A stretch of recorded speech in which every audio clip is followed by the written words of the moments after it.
CoffeePods, a podcast of the Acorn Christian Healing Foundation, exploring what's happening in the world through the lens of Christian healing. This is a continuation of the previous episode. The first part will be linked in the description. Enjoy part 2. So we're talking a lot about secularism and religion and power and all this. And I mean, is this relevant to the conversation of what's happening in Parliament in England? I mean, we have an established church in England. The Church of England is an established church. So, technically speaking, we're a Christian nation in the UK. I mean, am I imagining this, or are we moving to a slightly more secular posture in British politics? Well, one could say that the secular pendulum is swinging. 40% of MPs chose secular affirmation rather than swearing a religious oath in the UK. That's a huge increase. I mean, when I first moved to the UK, that was probably single digits. I'm amazed that it's that high. Well, in 2019, it was 24%, so it's almost doubled in less than 10 years. That's huge. Huge. Yeah. And I know Keir Starmer he's a former member of St. Edmund Hall, where I was a chaplain at Oxford, and they have said quite openly that 50% of his cabinet are openly non-religious. So, as the former chaplain of his college, I'd love a chance to sit down with him and explore his religious foundations. It's so fascinating how non-religious or secular UK politics have become. And America is lacking a little bit behind, but also seems to be heading in that direction overall. But a little bit of trivia that we have jotted down. The secular affirmation has only been available since 1888. And that was thanks to a MP called Charles Bradlaugh, who was... So what is a secular affirmation? What do you mean? So when you get sworn into office, so you put your hand on the Bible, and hand you put on your the hand Bible, on, but from 1888 on, it was allowed, because of this MP, to not have to swear an oath to a god if you didn't believe in a god. So this guy, he kept being elected, but was barred from Parliament because he refused to take a religious oath. That's amazing. It's amazing. And so because of this guy's stubbornness, they said, all right, fine. You don't need to swear on the Bible. And maybe the shift of society too, that there was the Enlightenment comes and everybody says, actually it makes sense that people are allowed to have a spectrum of ideology and still be able to serve in democratic leadership. I did read that 2024 Parliament is considered the most openly non-religious in UK history, which really does mark a huge cultural shift, in the UK. Compare that to, the United States right now, which has an extreme kind of MAGA nationalistic wing, which is sort of ultra-conservative, ultra-religious, ultra-Christian. And, but even in the U.S., I think you mentioned that there's been a shift from the 90s where 80 to 90% of Americans identified as Christians, and now that's down to like 62%. And there's been people elected in the United States in this last cycle who openly campaigned as non-religious or secular, and that's a first. For people who are my age and older, they'll go, wow, really? A person could actually get elected saying they did not have a religious affiliation. And so that shows that there's a shift. But, the great William Barber, who's a political activist and preacher from North Carolina, he often says the church is political whether it wants to admit it or not. A lot of people in the church claim that, well, we're not political, we're religious. And then there are a lot of people who are political who claim they want nothing to do with religion. And I think there's a dance that goes on between who we are at our core and what we believe in our political world. But let's talk about MAGA and nationalism. Oh, are you sure you want to talk about I don't those know. two things. I'm gonna adjust myself because this always makes me uncomfortable going Yeah. into the squirmy. It feels like going into a snake pit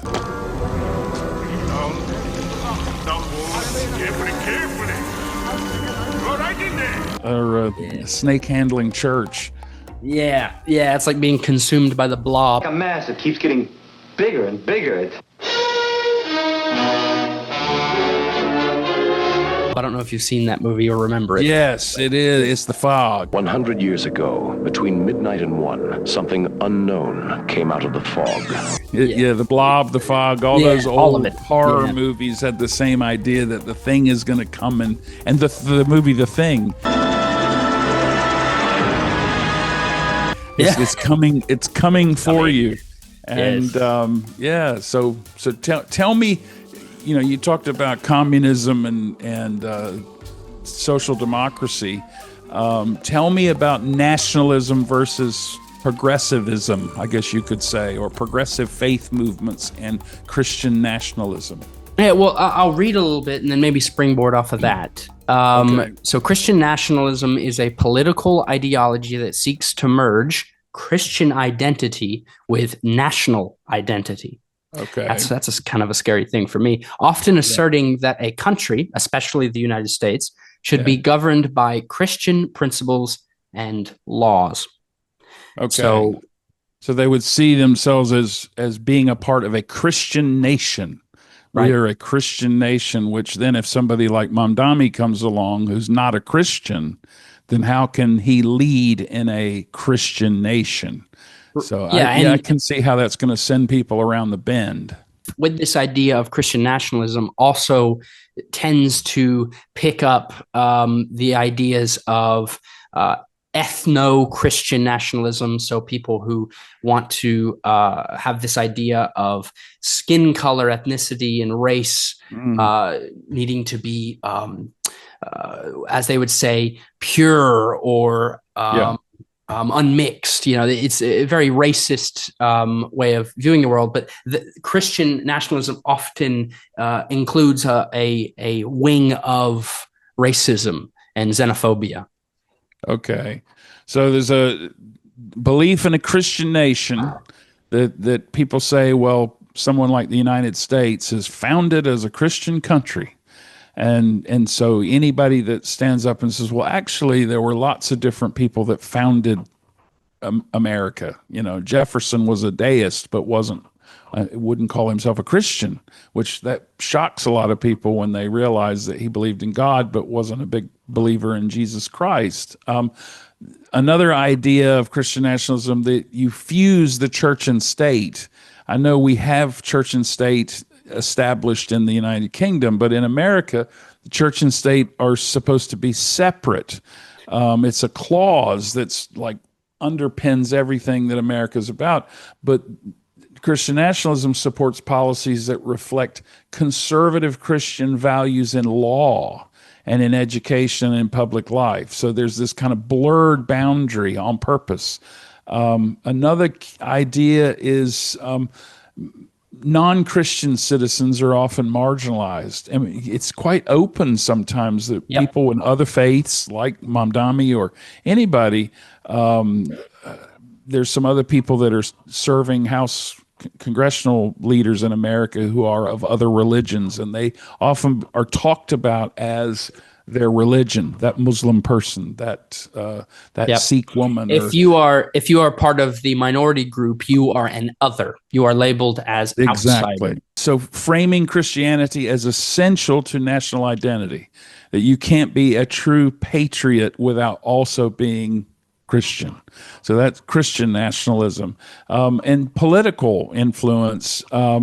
I think it's very interesting that certain Christian nationalistic kind of trends can then be seen in movements which oppose things like abortion, gay and lesbian rights and trans rights, and things like secular governance. I think you would find active movements of Christian nationalism against these groups because of, I guess, a difference between moral belief in their religious background and the belief of the freedoms of these other people. And so Christian nationalism is not Christianity, according to someone called Amanda Tyler. She was a Baptist member of the Joint Committee for Religious Liberty. She has a great quote. She said, Christian nationalism is not Christianity. It's a political ideology that distorts both the Christian faith and America's constitutional democracy. So we're talking about Christian nationalism within the American context, which I guess is quite specific. There's nationalism, Christian nationalism around the world in other countries too. But I think for Christian nationalists, someone like Mamdani's election or anybody else who is being elected who's not an openly Christian nationalist or a kind of fundamentalist conservative, this is a symbol of pluralism coming into the marketplace, into the middle of the town square. And so for those conservative Christian leaders and those conservative people, this is going to be perceived as a direct threat. And I think maybe that's the piece that a lot of people in the wider world don't understand, that there is a very real sense of threat driving a lot of the division that you see in American politics But today. I think it's important to have an understanding of where that threatening language, the media you consume that's telling you it's a threat, is coming from. I think that we're in a period where for a long time, white Christian Americans, if we're talking about the American context, and in the Western world, white Christians as a whole have been sitting on one side of a seesaw, and they far outweighed anyone else sitting on the other side. And now we're starting to see more people are either leaving the one side and going to the other side, or more people are coming and sitting on the other side. And so we're seeing a evening of the scales. And that arguably is equity. And that is what Mamdani's another pop phrase he uses is equity over equality. So for some, it feels like they're losing rights. But in reality, you could argue that those who have been marginalized historically are being given the opportunity to thrive. Have basic rights. Yeah. Have equal rights. And an equitable experience in society. And I think, it's very interesting. I know years ago, I used to have these conversations with people about prayer in schools, and I remember one superintendent looked at me one time and when they said, somebody was near us and said, I'm so glad they're finally bringing back prayer in schools. And the superintendent whispered in my ear, he said, I never realized anybody had taken prayer out of schools. There you go. The idea that you can't pray, the notion of leading corporate prayer as an educator, that's the thing that becomes problematic. And so all the Christian nationalists believe that we should have prayer in schools and that the prayers should be Christian prayer. And the minute you open Pandora's box in the American society and have prayer in school, then suddenly you're going to have the Church of Satan, and one of their representatives are going to say, well, we would like to have Satan prayers for Tuesdays, if you're going to have Christian prayers. And then the rabbis come and the imams come and all the different religious leaders come, because if you're going to have prayer, you have prayer, and they pray too. And so suddenly you realize why the framers of the Constitution did what they did in America, because they said, actually, it's probably important that if you want to be in a religious school, then you can have prayers and you have different rules that are governed by the religious organization. But state secular religious educational institutions should be free from religion, because it really can become a very dangerous slippery slope when secular educators become religious teachers. Contrast that to the English society, which has religious education as part of the national curriculum, where you actually teach modules on different religions in the state education system in England. Yep. but you're teaching it from the perspective of learning about a religion, not becoming religious. You're teaching the tenets of being a Sikh or a Buddhist or a Muslim or a Christian in a school setting. In America, so let me.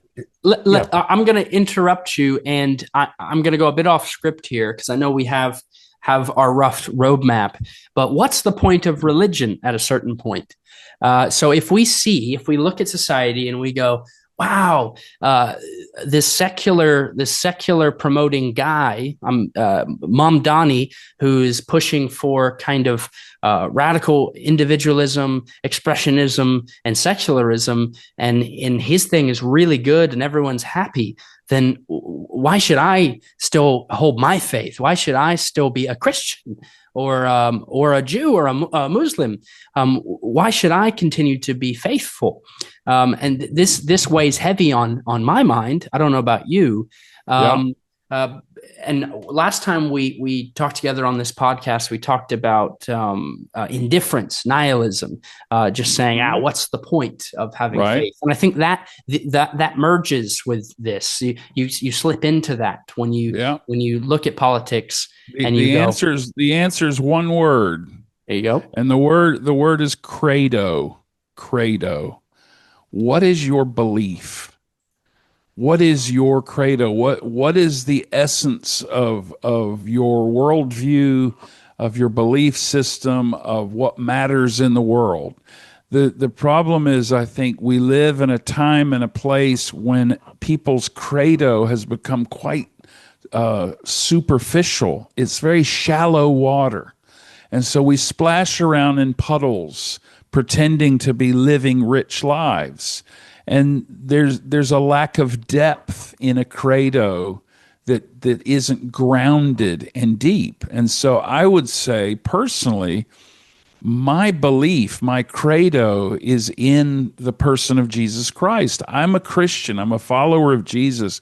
But I follow Jesus so passionately that I want to live the way he commanded us to live, which is in a posture of tolerance and love for others and love of neighbor. So a credo like that means that I am embedded in the bedrock of the universe, and the storm winds can come and blow, and it's not a little puddle that I'm jumping in. I won't be toppled over by any just passing storm, because I believe that my religious faith grounds me. Now, does that mean that I don't challenge the injustices in the world? No, it's from that position of groundedness that suddenly I can see and speak about injustice and intolerance and xenophobia and homophobia and all of these things that are persistent in a shallow society. Christian nationalism exists because people are not grounded. They are actually listening to what their ears want to hear. Again, these are all scriptural references for people who know the Bible. To me, finding out what your credo is should be such an imperative in life. And then once you find that, ground yourself there and then test it on a daily basis. Test to see whether or not you really are authentic in who you are and what you believe and how you walk. And then pursue truth and pursue love and find your way. And if it isn't love, it's not Christian, as Michael Curry used to say. As it says throughout the Bible, nothing can separate us from the love of God. Christ Jesus. Yeah. Absolutely. Identity politics, secular government systems that we might be heading toward. I have confidence with my faith. I don't think that if we separated religion from government and there was not an ounce of religion in our government, that somehow God would disappear. I have confidence in my faith and in God. Because I am a firm believer that nothing separates us from that. Why do you think pluralism feels threatening to some people? Give me some reasons why pluralism would threaten people. One of the biggest reasons is misinformation and social media videos, pictures, social media content that drives fear into the literal hearts of older people that are not well equipped to be able to deal with that content. So younger people have this natural sense of skepticism. A lot of younger people do. They see a video and they go, is that real? Is that true? But an older generation, they're more likely to take things at face value. So that's a big reason is social media and the effects of social media. When I was asking this question, I made a list of, I think, 5 things I put in why pluralism feels threatening. And tell me if you think my list is fair. I think pluralism threatens some people because they fear a loss of cultural dominance. That in some societies where one religion or worldview has historically shaped, most of public life, like the United States and the United Kingdom, pluralism can feel like a loss of identity or a loss of influence. And this is, you hear people talking about the replacement theory when minority voices suddenly gain visibility in politics. So I think that's a fear. A second one is moral relativism. Now, go with me here. A lot of people argue that pluralism leads to a kind of politics that is unguided by any principles of truth. So where no shared moral compass can exist. And that can unsettle people who believe in absolute terms, absolute values rooted in their faith or their traditions. So the idea of pluralism starts feeling like a ship with no rudder. Another one is there's a perceived threat, which I think is totally exploited in social media, a perceived threat to social cohesion, that too much diversity, religious or ethnic or ideological, can break society down, that we're falling apart. And because it's harder to agree on laws and norms and priorities. And then suddenly you have identity politics. More groups advocate for recognition and rights, and then others feel excluded and resentful. And so they interpret pluralism as sort of favoritism or division rather than inclusion. And maybe the last thing is that pluralism challenges authority. Pluralism often demands that dominant institutions like churches, like the one I'm involved in, governments, schools, that they have to adapt and they have to embrace new voices and even new values. And I think a lot of people see that as destabilizing or threatening. And so I think maybe that's why someone like Mamdani being elected, suddenly people are going, wait a minute, this could change everything, because I think in some ways it does. What an argument. Mamdani changing everything. It's important. He's a metaphor. He's a metaphor. A walking metaphor who is a Muslim, who is a practicing Muslim. So he believes in a God. He has faith. It's an Abrahamic faith, as is Christianity. So it's really fascinating to me that we see Mamdani and we go, oh, pluralism, secular. Oh, everyone's going to be religious. But he's religious. He's a practicing religious person. And far from secularism. I'd love to sit down and talk to him about his faith. I mean, of course, I wouldn't want cameras so we could really get into it. But sure. It's just amazing to me that a religious guy gets so much hate for being non-religious in a sense when he is totally committed to his faith, it seems. Do you know who the great Reinhold Niebuhr was? Have you ever heard of him? He was an American theologian. He wrote on ethics. He developed a theology that confronts things like politics, power, human nature. I pulled a quote from him that I thought might be a good way to wrap up today. Niebuhr said, "Politics is the art of the possible, and faith is the art of the impossible." Politics in the church today doesn't. Do you see me shaking my head? No. I'm not sure about that one, but tell me why. What did it do to you? What did that it struck a nerve? Well, I think that politics is the eternal carousel of human nature. Round and round we go. And I think faith is the central pillar, or can be the central pillar of who we are. I think faith is the possible, because faith is looking at the one thing that binds us all, which is death. And it's looking at death and asking God to help you through it, essentially. So you've basically reframed exactly what Niebuhr said, because by saying it's the art of the impossible, you think about what is art, a beautiful sculpture that stands in the middle of the gallery, this piece of art. And if you try and say, what is faith? Faith is this amorphous kind of shapeless thing, the presence of God, the power of God, the possibility of eternity. It's all of this incredible, unimaginable, indescribable stuff. And if faith puts all of that formless, shapeless stuff in the shape of a beautiful statue in the middle of the museum, and then suddenly you go, yeah, that's it. The art of the impossible, that our walk with God suddenly takes a shape, and it gives us a plumb line and an anchor and a rudder and all of these other metaphorical kind of ways of understanding life. Yep. So I'm taking Niebuhr and going in different directions. The politics is simply the way in which you do the things you have to do, like providing water and electricity and public transportation and healthcare and education.